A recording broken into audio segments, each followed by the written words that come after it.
Good afternoon, and thank you for joining our briefing on the City of Philadelphia's response to COVID-19. Today, all of our speakers are joining the briefing virtually to adhere to social distancing guidelines. We will begin our briefing with opening remarks from Mayor Jim Kenney. Mayor, you have the floor. Thanks, Kelly, and good afternoon to everyone. Today, I'm very pleased to share an update on the city and school district's efforts to connect our students to reliable, high-speed internet for the school year and beyond. Thanks to an historic collaboration between our administration, the district, other schools, United Way, and business and philanthropic leaders, more than 11,000 of our K-12 student households have crossed the digital divide since the start of this pandemic. I want to thank everyone. I want everyone to take a minute and think about that because it's really quite an accomplishment.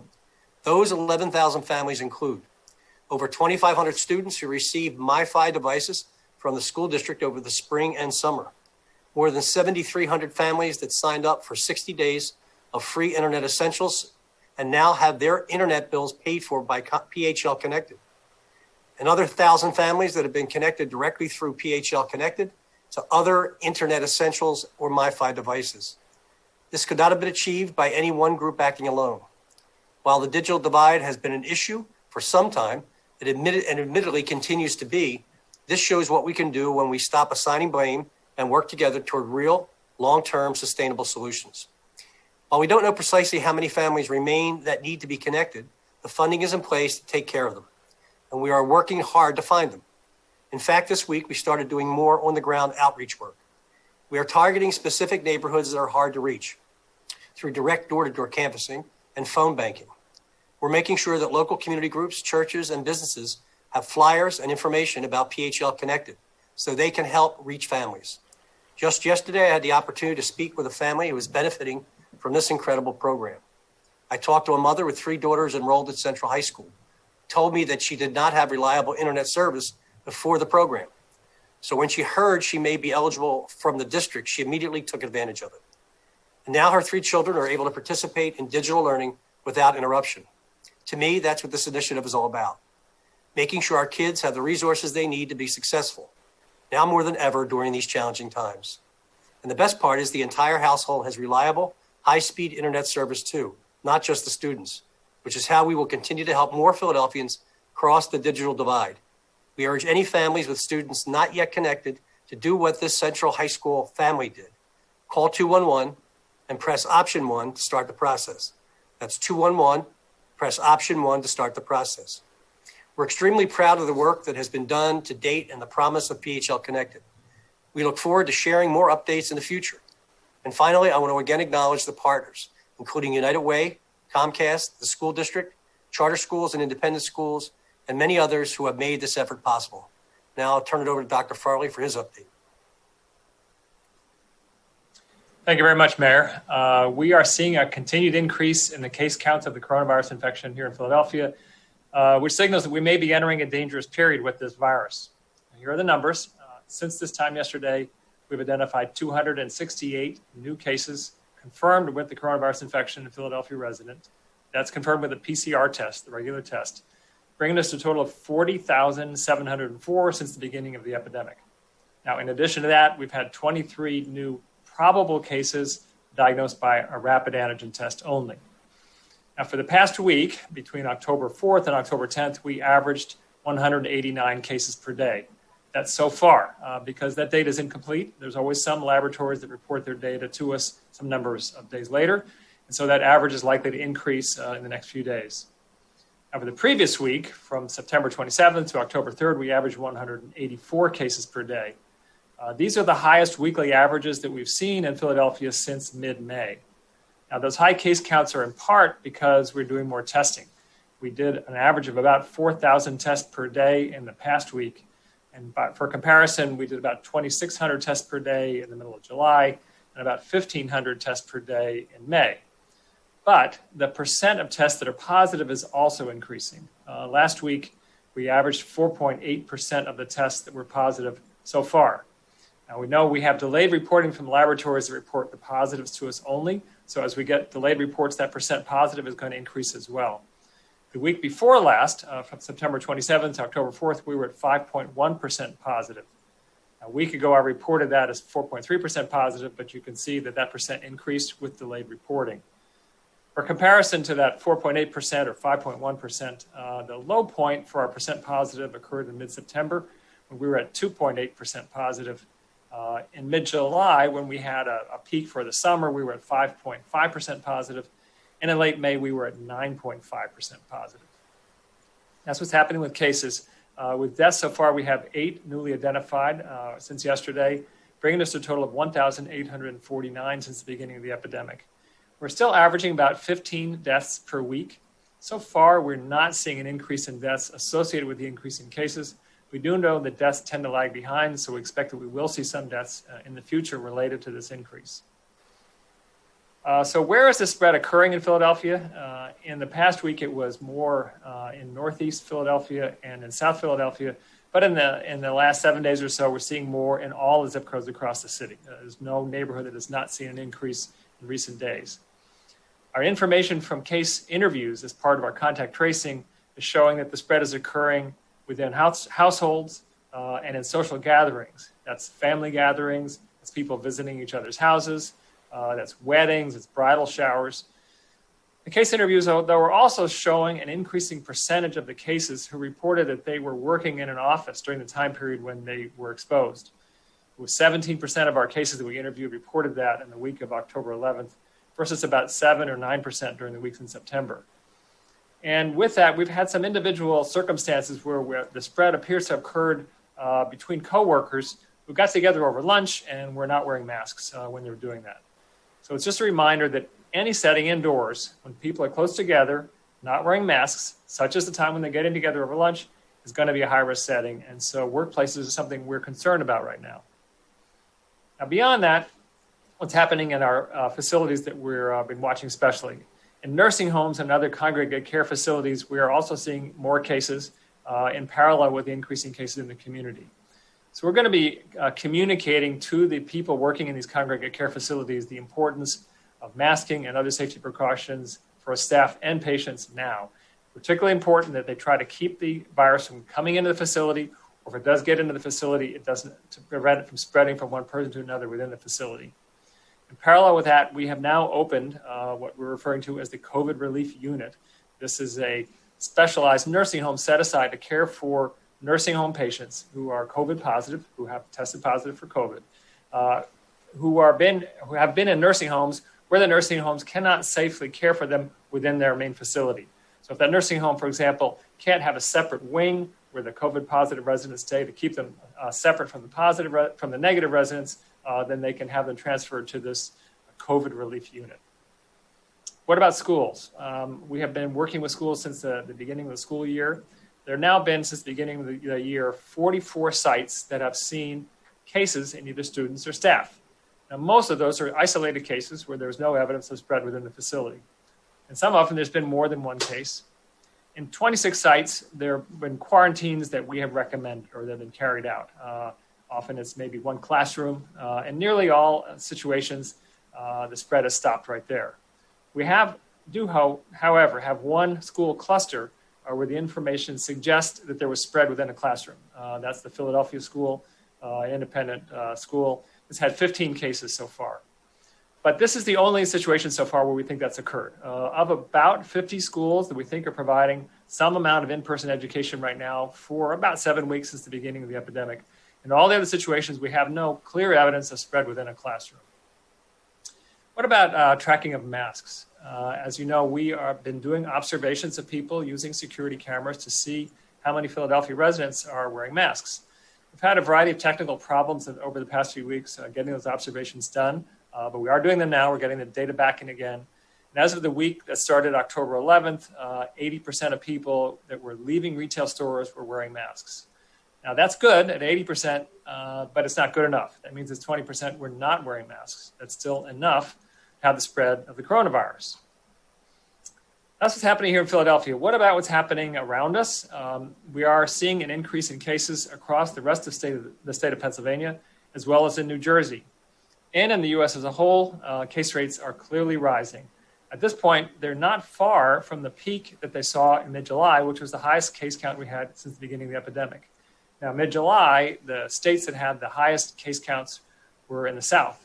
Now, the states with the highest case counts and case rates are in the Midwest and in the Mountain West, the northern part of the central part of the country. But case rates are rising in nearly every state in the United States right now. So the overall message now is that the virus here in Philadelphia is spreading within households, it's spreading in family gatherings, it's spreading in social gatherings, and it may be spreading in workplaces. The risk is increasing now, maybe because of the colder weather, maybe because of the drier air, maybe because people are indoors more because of the colder weather, or maybe because people are becoming more complacent, or all those things combined. Whatever, though, it does appear that the virus is following the pattern of other respiratory viruses, like influenza. These viruses tend to get more common throughout the fall, and they peak in January or February. If COVID follows that pattern, we're going to be having a difficult time over the next 3 to 4 months. So what should everyone do about that? First, let me remind everyone that people who can work from home should continue to do so. I'm concerned about the risk in offices. If you can work from home, do that so you can lower your risk. Then everyone, everywhere, needs to maintain wearing masks and keeping a distance from other people. You know, it's been now 7 months since the beginning of the epidemic, and everyone is tired of this virus. Unfortunately, the virus is not tired of us. Back in the spring, when the epidemic first hit, the mayor said, this is a virus that hunts humans. And the reality is, it's still hunting. We need to wear masks until we've vaccinated enough people that the virus has trouble finding people who don't already have antibodies.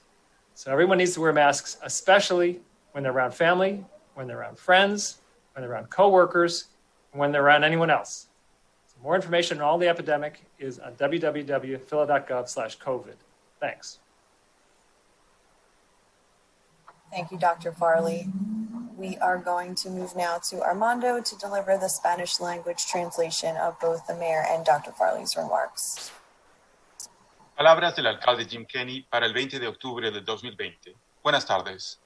Hoy me complace compartir una actualización sobre los esfuerzos de la ciudad y el distrito escolar para conectar a nuestros estudiantes con un servicio de Internet confiable y de alta velocidad durante el año escolar y aún más allá. Gracias a una colaboración histórica entre nuestra administración, el distrito escolar, otras escuelas, el United Way y líderes empresariales y filantrópicos, más de 11,000 de nuestros hogares con estudiantes desde el kindergarten al 12º grado han superado la brecha digital desde el inicio de esta pandemia. Quiero que todos se tomen un momento y piensen en esto, porque realmente es un gran logro para nuestra ciudad. Estas 11,000 familias incluyen más de 2,500 estudiantes que recibieron dispositivos MiFi del distrito escolar durante la primavera y el verano, más de 7,300 familias que se inscribieron para recibir 60 días de servicio gratuito de Internet Essentials y cuyas facturas de Internet ahora han sido pagadas por PHLConnectED. Y hay otras 1,000 familias que se han conectado directamente a través de PHLConnectED, a través de Internet Essentials o de dispositivos MiFi. Esto no se habría podido lograr por ningún grupo que operase por su cuenta. Si bien la brecha digital ha sido un problema durante algún tiempo y ciertamente lo sigue siendo, esto muestra todo lo que podemos lograr cuando dejamos de culpar a otros y trabajamos juntos en busca de soluciones reales y sostenibles a largo plazo. Si bien no sabemos con precisión cuántas familias aún necesitan estar conectadas, tenemos fondos disponibles para prestarles este servicio y estamos trabajando para identificarlas. De hecho, esta semana comenzamos a hacer más trabajo de divulgación en las calles y estamos apuntando a vecindarios específicos a los que es difícil llegar por vías regulares. Estamos implementando herramientas de sondeo directo, puerta a puerta y a través de la banca telefónica. Queremos asegurarnos que los grupos comunitarios, las iglesias, las empresas locales tengan folletos e información sobre PHLConnectED para que puedan ayudar a conectar a estas familias.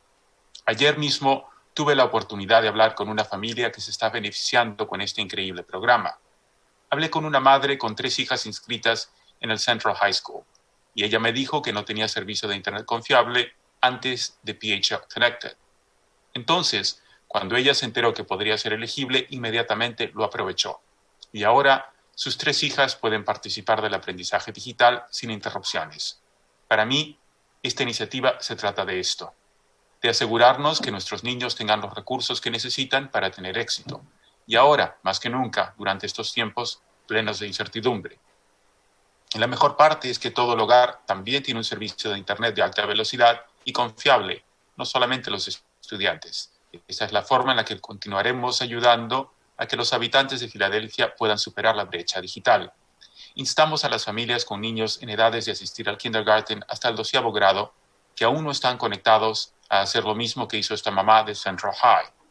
Llame al 211 y presione la opción 1 para iniciar el proceso. Estamos muy orgullosos del trabajo que se ha realizado hasta la fecha y de la promesa que ofrece PHLConnectED. Y en el futuro esperamos compartir más actualizaciones al respecto. Finalmente, quiero agradecer nuevamente a nuestros aliados, incluidos United Way, Comcast, el Distrito Escolar, las escuelas autónomas, las escuelas independientes y muchos otros que han hecho posible este esfuerzo. Y esta es la actualización en materia de salud para el 20 de octubre del 2020. El conteo de casos se ha incrementado desde la semana pasada y esto es motivo de preocupación porque probablemente estemos entrando a un periodo peligroso. En total, reportamos 268 nuevos casos en Filadelfia con un total de 40.704 casos. Hoy se reportan 23 casos probables según las pruebas rápidas de antígenos. La semana del 27 de septiembre al 3 de octubre, el promedio fue de 184 casos diarios. La semana que terminó el 10 de octubre, tuvimos 189 casos diarios en promedio. Estos datos están incompletos, por lo que aún podemos esperar un aumento. Pero esta ha sido la semana más alta, con un promedio de casos positivos desde mediados de mayo. El alto recuento de casos se debe en parte a que estamos haciendo más pruebas. Aproximadamente 4.000 pruebas por día la semana pasada, en contraste con 2.600 por día en julio y 1.500 por día en mayo. Asimismo, el porcentaje de casos positivos también está incrementándose. Tenemos ahora un 4,8% de casos positivos. Con el retraso en los reportes de los laboratorios, debemos esperar un porcentaje de positividad aún mayor. Durante la semana del 27 de septiembre al 4 de octubre, se reportó un 5,1% de casos positivos. Para comparar, el punto más bajo lo habíamos alcanzado a mediados de septiembre con un 2,8% de casos positivos. Y en julio, aproximadamente el 5,5% de los casos fueron positivos, mientras que en mayo lo fueron el 9,5%. Con respecto a las muertes, reportamos ahora 8 nuevos fallecimientos con un total de 1.849 fallecidos. El promedio es de 15 muertes por semana. Todavía no hemos visto un incremento en las cifras de muertes porque es de esperarse, debido al aumento de los casos, que haya una demora. ¿Dónde han ocurrido los brotes en Filadelfia? Los brotes se han localizado en el noreste y en el sur de la ciudad. Hemos visto más casos en todos los códigos postales en toda la ciudad. Y esta información la hemos recabado por medio de entrevistas a través del programa de rastreo de contactos. Los contagios se han producido entre miembros del hogar y en reuniones sociales, tales como celebraciones familiares, visitas, bodas, despedidas de solteros, entre otros. De igual manera, las entrevistas han indicado que el porcentaje de casos reportados por contagio en las oficinas ha aumentado, de un 17% la semana del 11 de octubre a un 7 a 9% en el mes de septiembre. Los casos individuales parecen ser causados por interacciones con otros colegas, por ejemplo, durante la hora del almuerzo, cuando no se pueden usar las máscaras. Les recordamos que cualquier ambiente bajo techo, con personas sentadas en cercanía y sin usar máscaras, es un ambiente de alto riesgo. Con referencia a los hogares de ancianos y otros entornos congregados, hay más casos y aún esperamos mayores casos por el aumento en los casos en entornos comunitarios. Seguimos enfatizando la importancia del enmascaramiento universal y otras precauciones de seguridad para su personal y para los pacientes que están en estos entornos. Con respecto a las escuelas, hay 44 escuelas que han reportado casos en sus estudiantes o en su personal. Algunos han tenido más de un caso y 26 escuelas han tenido que guardar la cuarentena. Un brote en especial sugiere que el virus se propagó en el salón de clase de Philadelphia School con 15 años. Y este estudiante está en cuarentena. Pero estos son números que reportamos hasta ahora. entre aproximadamente 50 escuelas que han brindado educación en persona durante ya casi 7 semanas. Con respecto al uso de las máscaras, hemos tenido varios problemas técnicos con observación de personas que usaban las máscaras. Estamos obteniendo datos nuevamente y en la semana que concluyó el 11 de octubre, aproximadamente el 80% de las personas que entraban a tiendas minoristas estaban usando máscaras. Esto es bueno, pero no es lo suficientemente bueno. Hay que hacer una mejor labor de utilizar las mascarillas constantemente. Con respecto a la evolución del virus en Pensilvania, Nueva Jersey y en los Estados Unidos, vemos que los casos van aumentando en Pensilvania y en New Jersey. Los Estados Unidos no está lejos del pico de casos que se vio en el mes de julio. Antes, lo peor era en el sur del país. Ahora lo peor se da en el norte y en las montañas del oeste. Pero los casos están aumentando en casi todos los estados. Una conclusión en general. El virus se propaga en los hogares, en las reuniones familiares, en las reuniones sociales y tal vez en los entornos de trabajo. El riesgo aumenta ahora, con un clima más frío, el aire seco y más personas pasando su tiempo en interiores. El virus parece seguir el patrón de otros virus respiratorios como el de la influenza. Estos virus tienden a volverse más comunes durante el otoño, alcanzando su punto máximo en enero y febrero. Si el COVID sigue el mismo patrón, tendremos dificultades los próximos 3 a 4 meses. ¿Qué debes hacer? Primero, recordamos que las personas que pueden trabajar desde casa deben seguir haciéndolo. Todos debemos usar mascarillas y mantener la distancia social. Han sido 7 meses muy duros para todos. Estamos cansados de este virus, todos nosotros, pero desafortunadamente el virus no está cansado de nosotros. Como lo dijo el alcalde, este virus caza humanos y está circulando todavía y al acecho. Necesitamos utilizar mascarillas hasta que todos estemos vacunados para que el virus no tenga a quién atacar y no haya personas que no tengan suficientes anticuerpos. Les recordamos que el uso de las mascarillas es especialmente importante cuando estemos alrededor de nuestras familias, cuando estemos alrededor de amigos, cuando estemos alrededor de compañeros de trabajo, cuando estemos alrededor de personas que no conocemos. Así que usemos la mascarilla todo el tiempo. Muchas gracias. Thank you, Armando. We will now move to our Q&A portion for members of the media. So in addition to our speakers, today we are joined by Otis Hackney, the city's Chief Education Officer, and also Mark Wheeler, the city's Chief Information Officer, who can both take questions on PHLConnectED. In addition, we are also joined by Eva Gladstein, Deputy Managing Director for Health and Human Services, who can provide an update on the protest camps in the second round. We will start now with questions on topics related to the COVID-19 pandemic. So if your hand is raised for another topic now, please lower it and we will get to that in the second round. Please remember, we do have limited time during these briefings, so only one representative from each media outlet is permitted to ask questions. Reporters are also asked to limit their questions to 3 or fewer. For those logged in today, please use the raise your hand feature that can be found under the participants list, and we will unmute reporters one by one to ask their questions, starting with Victor Fiorello of Philadelphia Magazine. Good afternoon. Dr. Farley, you mentioned a number of different environments where you've been tracing the spread, schools, long-term care facilities, places like that, and you did allude to coworkers having lunch, presumably inside a restaurant, but you really didn't talk much about restaurants, and I know there's been a lot of concern about this. Have you seen much spread within the restaurant community, whether workers or people who've been to restaurants? Actually, when I was talking about coworkers getting together over lunch, I was talking about them getting together over lunch at the workplace, not necessarily at a restaurant. Okay, well, how about the restaurants? Right. So right now we have not seen clear evidence of spread at restaurants, and we're not seeing an increasing percentage of our cases reporting having gone to a restaurant. Now, the case investigation interviews are not perfect. That an awful lot of people, we don't know how they got infected, but so far we're not seeing hard evidence. So we might miss some of that, but so far we're not seeing evidence of spread at restaurants. Got it. And speaking of restaurants, self-appointed public health expert Mark Vetri went to the Eagles game at the Link on Sunday and insists that you could easily double the capacity allowed in the stadium without, in his words, having any kind of problems. If the state allows an increase, would you allow more people to attend the events at the link?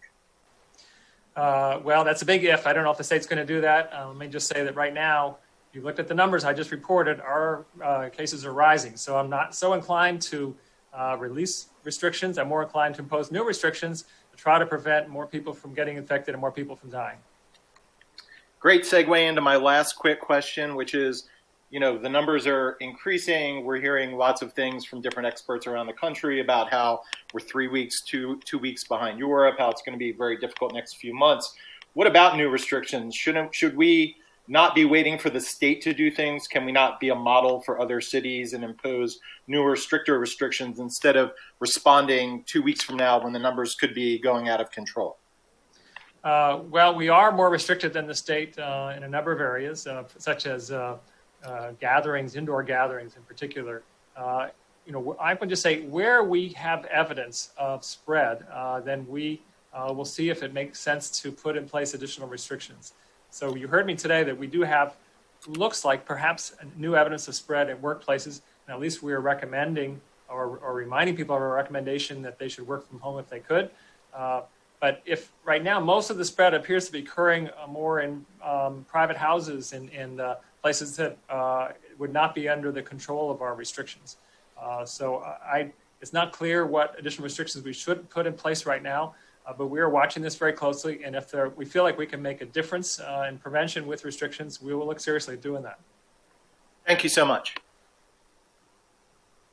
Thanks, Victor. We're going to go to Mitch Blocker now of NBC 10.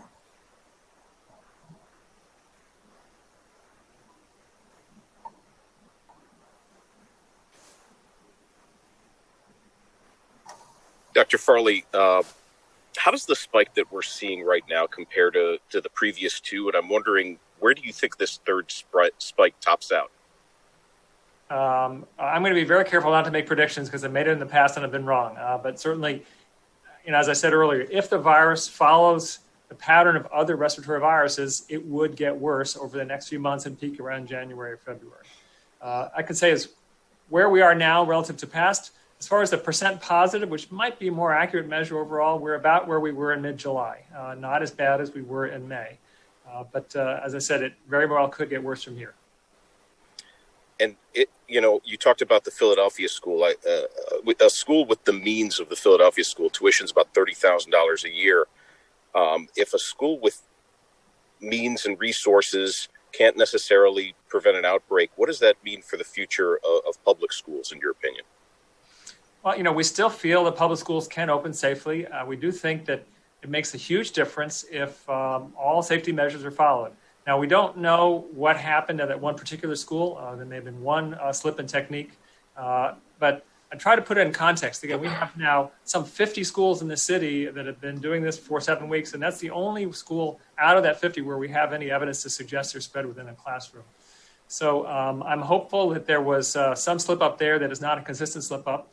And I'm still feeling that the school system, if they follow safety precautions, can do so safely. And one last question, kind of a bottom line question. Do you believe that it is safe for kids to be in school in person? And can you explain a little bit what you have to consider when you make that calculation?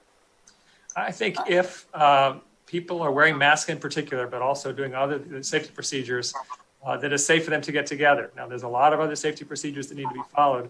I also think that it's important for children to be in school for their long-term health and their short-term mental health. Having talked to some people who've had their children back in school, they say that children's mental health has brightened up tremendously with getting back to school. We have a lot of other health problems in this city, right, and up to homicides, and having children not in school, having teenagers not in schools, doesn't help those other problems. So I think it is important for us to try to make it work in schools to address those other problems. And I think if they're really vigilant about safety measures, they can do so safely. Hey, thank you, sir. Thanks, Mitch. We're going to go now to Laura McChrystal of the Inquirer.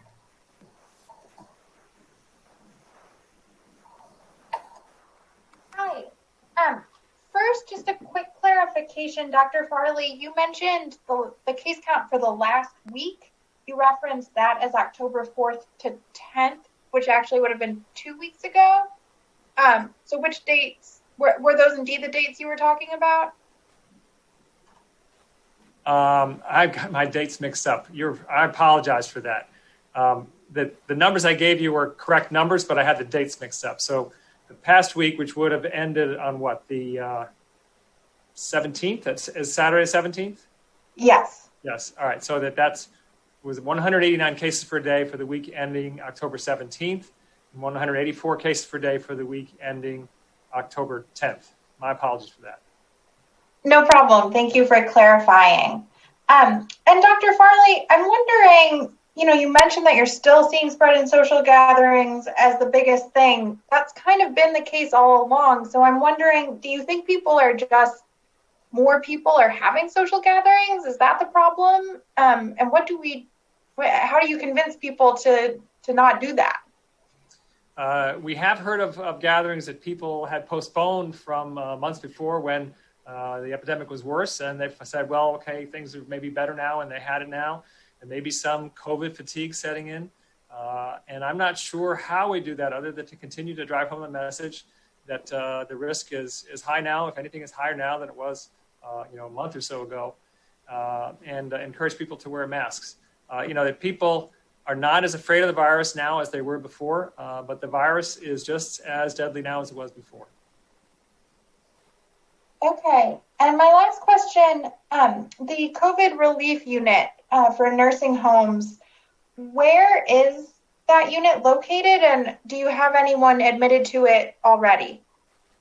We do have one patient admitted to that facility. And I think I was asked that question last week, and I said I wanted to not name the particular facility because I didn't want people to be poking around that facility. But it's an unused floor of a nursing home here in the city. We have taken over for this. Okay, thank you. Thanks, Laura. We're going to go now to Nina Feldman with WHYY.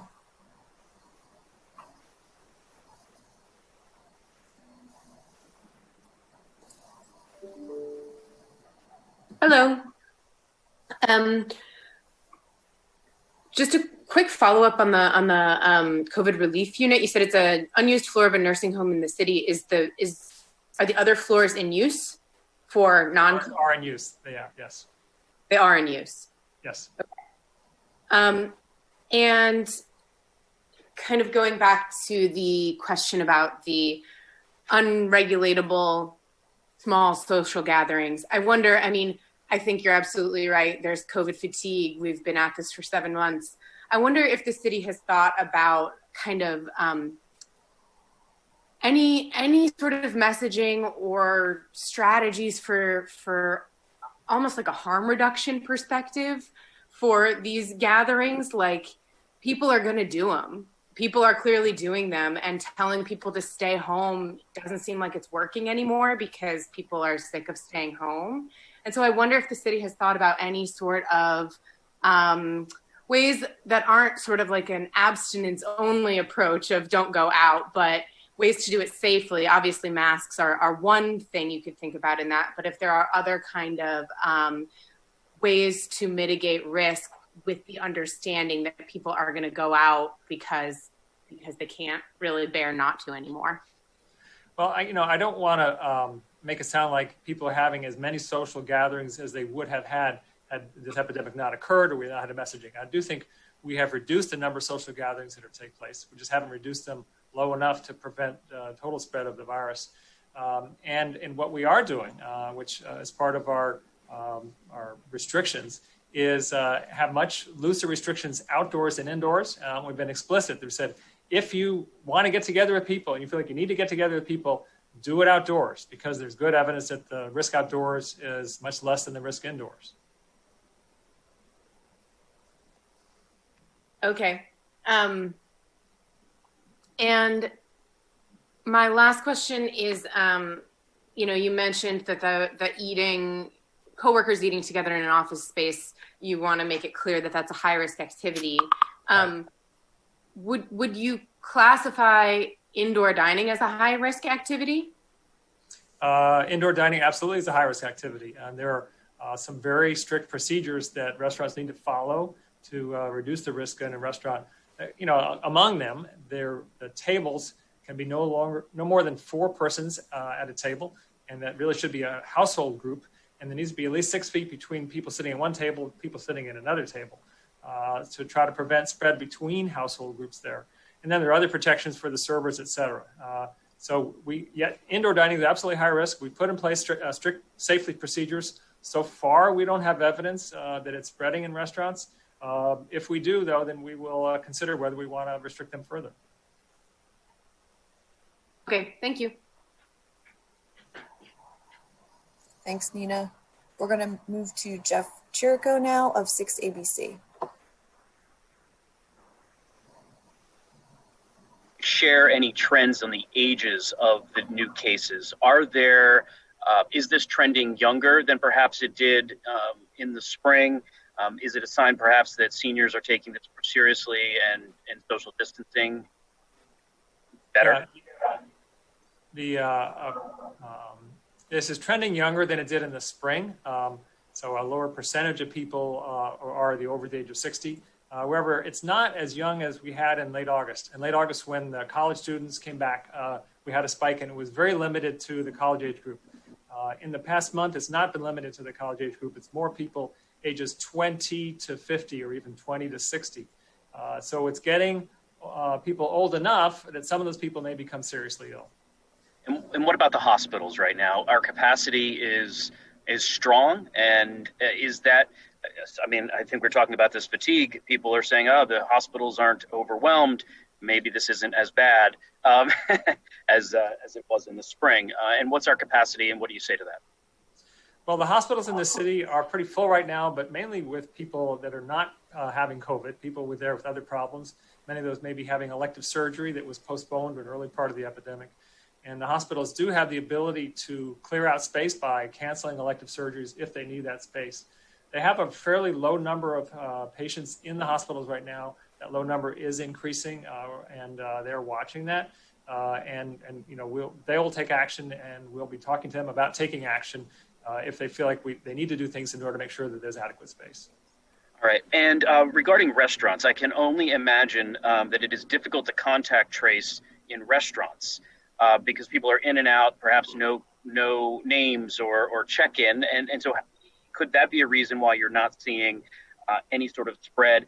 And perhaps the mayor, can you respond? Are you going to be making any changes to the current capacity levels as we go into these coming months at the restaurant? Well, I take the recommendations of the health department and Dr. Farley, so I don't freelance with those issues.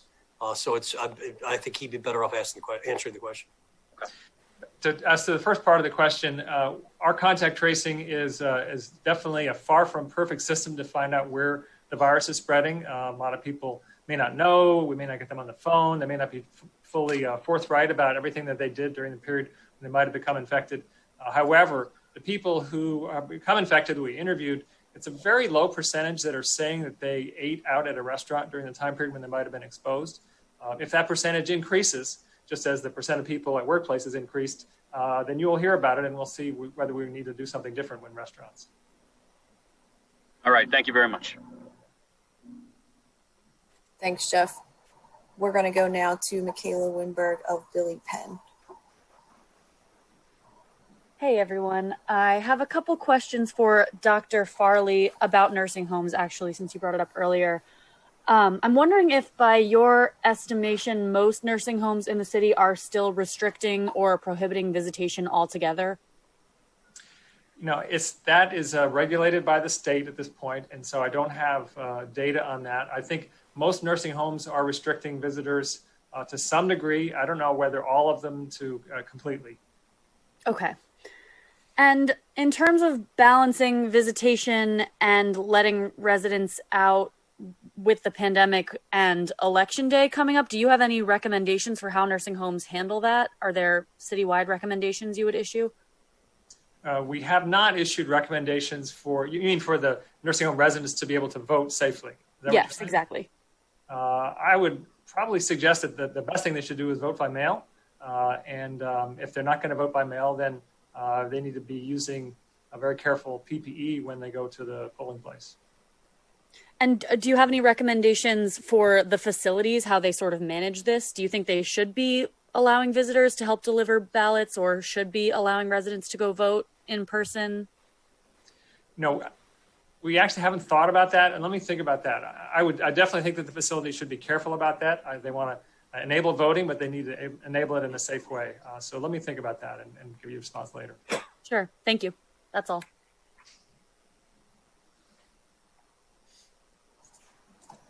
Thanks, Michaela.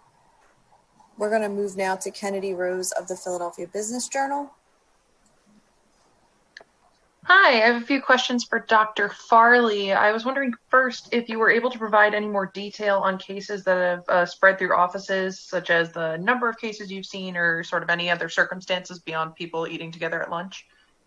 Really, all the information I have is what I already reported. And we get those from our case interviews when we're doing the contact tracing. And we don't get every case on the phone, and not all of them will give us full information. And so we just have that percentage of those cases that are reporting having been in an office, and we did see an increase in that. And then we've had some of these anecdotes where we hear that people got together over lunch to use masks, and that seemed like a logical situation in which that spread was occurring. Put those two together, that suggests that there may be some spread occurring in workplaces. Okay, and are you able to provide the percentage of people who, through your contact tracing interviews, said that they were working in an office? Do you have that percentage number? Yeah, it was 17% for last week. Let me make sure I get the date correctly because I made my other date wrong. But the last data point I have was 17%. And in September, we were running between 7 and 9%. Gotcha. Okay. And are you seeing larger contingencies of employees? Do you know if they work in sort of larger offices, or are these more people who say that they work in smaller offices with fewer people? Yeah, we don't have that level of detail. Okay. Thanks very much. Thank you, Kennedy. We are going to go to Argenis Figueroa with Univision. Okay, good afternoon. Buenas tardes, Argenis. Buenas tardes, Armando. Gracias. Armando, mi pregunta es para el doctor Farley. Quiero que nos diga si estamos ya en una segunda ola de contagios en Filadelfia. ¿Cuál es el estatus actual de esta preocupación? Dr. Farley, the question is for you.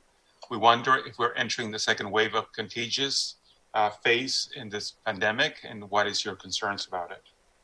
I'm concerned that we may be entering a fall-winter wave, and my concern is that if this virus follows the same pattern of other respiratory viruses, it will continue to get worse through January or February.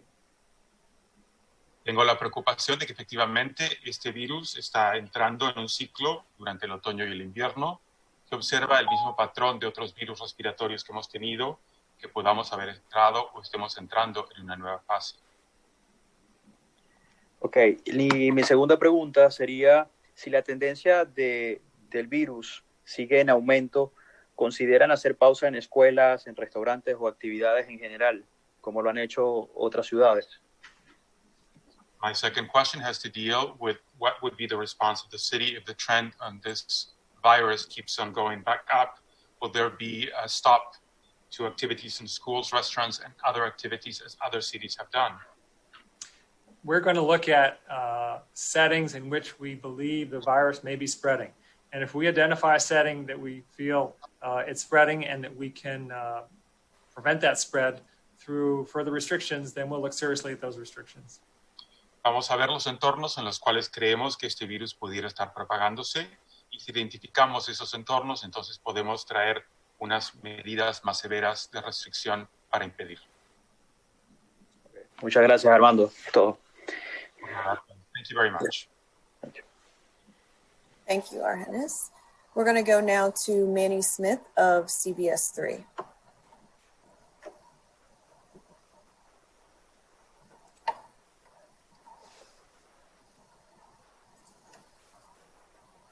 All right, there we go.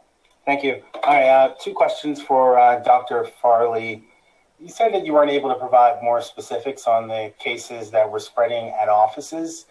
What about like work-based policies or whatever? I know the city is, was considering about bringing more people back to work, or are you giving advice to other, offices who are considering about bringing more people in? given the rise in cases in workplaces? Right. You know, what I'm saying today, and that's part of what our message is that people who can work from home should work from home. I'm concerned about what may be happening in offices right now, given the rising rates. If people can work from home, they should do so. Would that concern extend to like mass transit or people going back and forth to work? I think mass transit workers should work so people can get around. There are people who do need to get around. No, I meant like people going to work, like using the bus or train to get to work. Well, if they can work from home, then they wouldn't be taking the bus. They wouldn't be using mass transit. And to the extent there's a risk there, that would reduce that risk as well. All right. And then my last question in the same vein is that, within about 2 weeks' time, everybody's going to be going to vote, or a lot of people will be going to go vote in person. So you got a number of poll workers and people potentially standing around in election lines. Is there concern for people participating in that activity? Yes, and we are making recommendations to the city commissioners about safety procedures that could be done at polling places so people can vote safely. What are some of those procedures? Everybody should be wearing a mask. There should be at least 6 feet between people. There can be a limit to how many people are allowed in the polling place indoors at any one time, so people are more likely to have to wait outdoors, and a limited amount of time that people spend indoors for the time that they vote. All right, thank you very much. Thanks, Manny. We're going to go now to Pat Loeb of KYW News Radio.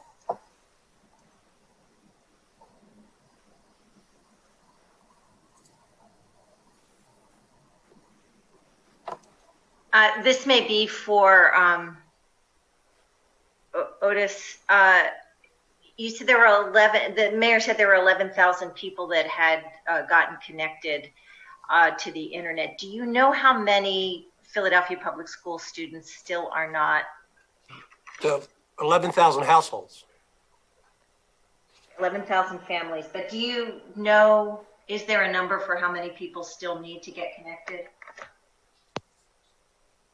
I'll actually let Mark Wheeler, because his team is actually doing more of the research on the number of houses, but that's still a hard number for us to estimate, but we're working hard to close the gap as much as possible. Mark? No, there is no hard number on the households at this point. What we had developed over the summer was just purely an estimate, and it's a snapshot estimate. You would need detailed information at a household level from all of the ISP or internet service providers that have service active, and then understand where they could provide service. And you're still doing an estimate on who doesn't have it. The schools that we've been working with on PHLConnectED had over the summer and spring taken surveys of their families to get a sense of what they needed in terms of devices and internet. So some of that survey work is really one of the best tools that we have. Okay, and what would that show? If 11,000 families had gotten connected, how many would still need to be connected? We don't really have a benchmark. Again, it's a snapshot estimate. They're not continuously surveying at the school levels. There are not other good proxies that give us a daily or a weekly or a monthly update on what the lack of connectivity would be. I think our outreach work, though, what we're trying to focus on is that proxy information on who is a likely candidate for needing internet at home at a reduced or free cost, which we're providing in PHLConnectED. And then that's the area that we're going to basically execute our targeted outreach at a hyper-local level, which we're funding through PHLConnectED, and we're working with United Way and nonprofits on. Okay, thank you.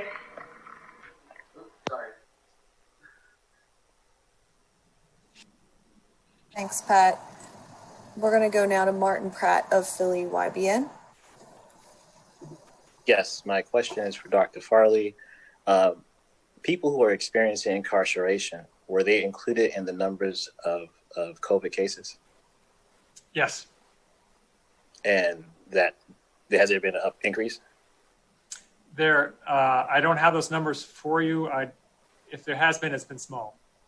Okay, I'll reach out. The second question is also, this is for the mayor. With gun violence, I believe the last time I asked this question, there was going to be some kind of information sent about what the city, specific programs in specific neighborhoods that the city is tackling and doing to let us in the press know.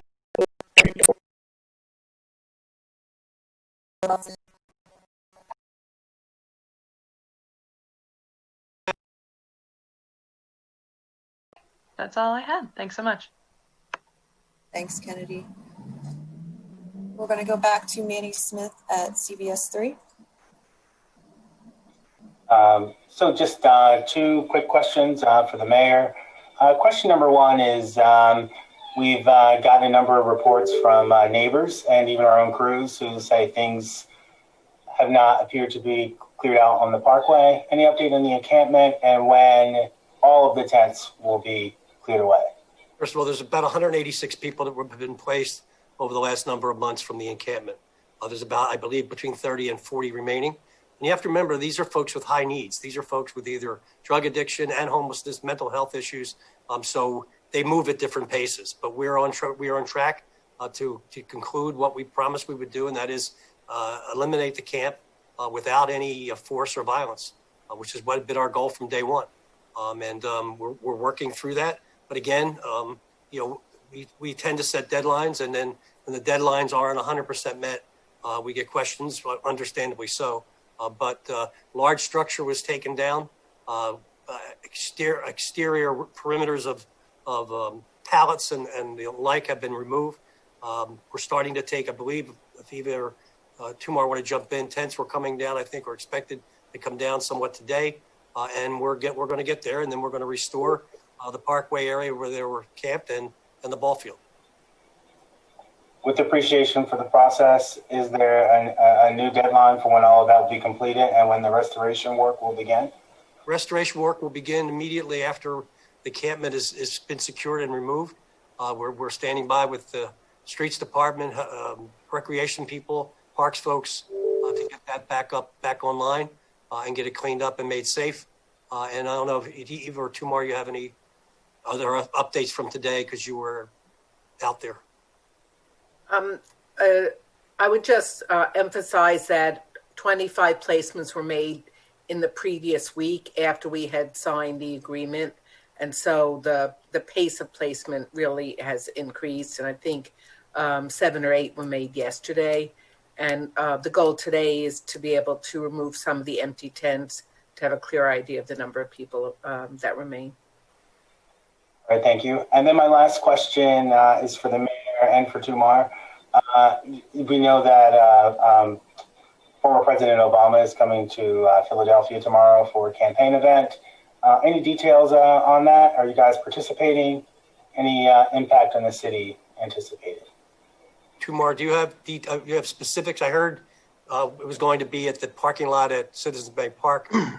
Yeah, we have just those specifics of an event, nighttime drive-in event at Citizens Bank Park. I think the Biden campaign will probably release more details. Certainly police are working with federal folks and Secret Service on providing support for any of the movement or activities that the candidate or their surrogates will have in the city come tomorrow. The mayor participating? What's that? Are you participating? I believe I may, and I'm hoping I am, and I'm looking forward to seeing my president again. All right. Thank you very much. Thanks, Manny. We're going to go back to Martin Pratt of Philly YBN.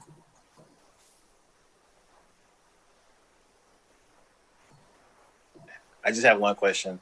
Have we have any statistics on how many people experiencing financial insecurity have been helped by the eviction mediation process in the court system? And is there any update of status on that entire process? This is Eva Gladstein. The last I had heard, which was a little while ago, was that there were over several hundred landlords who had filed for the diversion program, which then provides a mediation process so that landlords and tenants can resolve their differences together. We can ask for a more recent update and share that out. How long, you said a short time ago? Was that like a month ago, a week ago? No, more like a week or 10 days ago. Thank you. Sure. Thanks, Martin. We're going to go to Nina Feldman now of WHYY. Hey, thanks. This is actually still a pandemic-related question, but just one more question related to contact tracing. Is Dr. Farley still here, actually? I'm still here, yep. Okay, great. Can you just describe I know that in a perfect world, everybody who contracts or tests positive for the virus would get a call from a contact tracer, but in the event that somebody got missed or skipped over accidentally, what should somebody do if they don't get contacted by a contact tracer and they want to help the process along? They should, again, we're trying to reach everybody, but given the very large increase in cases, we're not going to reach everyone, and not everyone picks up the phone. And so if they don't get a call from us, then they should identify every person who they spent more than 15 minutes with, let's say within 6 feet, during the period when they might have been infectious. And that is, I'm going to blank on the time period, but let's say from the time that 48 hours before they develop symptoms until they learn their result and are separated from people. Then tell all those people that they should go into quarantine, and they should quarantine for 14 days and ideally be tested around 7 days. Okay, so essentially they should do the contact tracing themselves. Yes, I mean, again, we try to do that with everyone, but we're not going to catch up with everyone. So if we can't, then them notifying their contacts is at least something that's useful to potentially stop the chain of spread. Got it. And the contact tracers call once, and if there's no answer, do they leave a message? Do they call again? What's that? They call repeatedly, and they try it at different times, and they may try 2 calls right away on the assumption that sometimes people just don't pick up the phone the first time because they think it's a telemarketer. So we do make a lot of effort to reach people. Okay, thank you. Thanks, Nina. Seeing no further questions, that will conclude our briefing, and we will be back next Tuesday at 1 o'clock. Thank you.